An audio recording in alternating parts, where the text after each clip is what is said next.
Follow-up ito sa announcement ni Zainab Haraki na nag-yes sa isang wedding proposal ni Bobby Ray Parks Jr. Ibinandera kasi ng isang YouTube vlog na behind the scene ang naging paghahanda ng basketball player para sa bonggang sorpresa niya sa social media star. Mapapanood na inayas ni Zainab na pumunta sila Bobby sa isang birthday party. Ayan na. Sinasabi ko na say niya. Kasunod doon ay nagbigay ng mensahe si Bobby.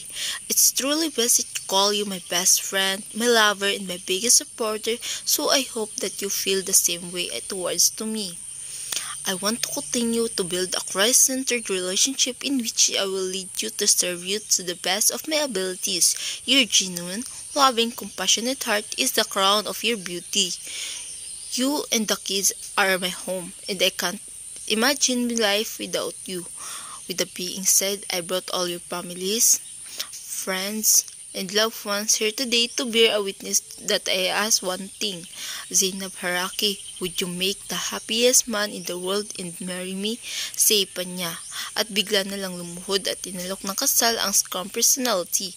Bukod sa proposal, mapapanood din sa vlog na humingi muna ng approve si Bobby sa pamilya ni Zainab, kabilang rito ang parents, kapatid niya at anak nito. Sa pamamagitan ng isang Instagram, makikita siyang short video na pinapakita ni Bobby as ang pear-shaped diamond ring habang si Zainab ay nakatalikod. Continue niya. Caption niya, I ain't playing with your heart cause that's too much to lose. Ilan yan ng sang internet personality celebrities ang nag-abot ng congratulations. Message ni sina Isaac Calzado, Yase Pressman, Alex Gonzaga, Sofia Pablo, Venice Eliseo at Jelay Andres. Kung matatandaan noong 2022 nang inanunsyo ni Zainab na siya ay in relationship na, pero hindi pa ibinunyag kung sino. Sa makalipas na halos isang taon, kinumpirma niya sa publiko na jowa niya ang basketball player. Si Zainab ay may adopted child na si Lucas at may anak din na si Bea mula sa dating boyfriend na si Costa Clee.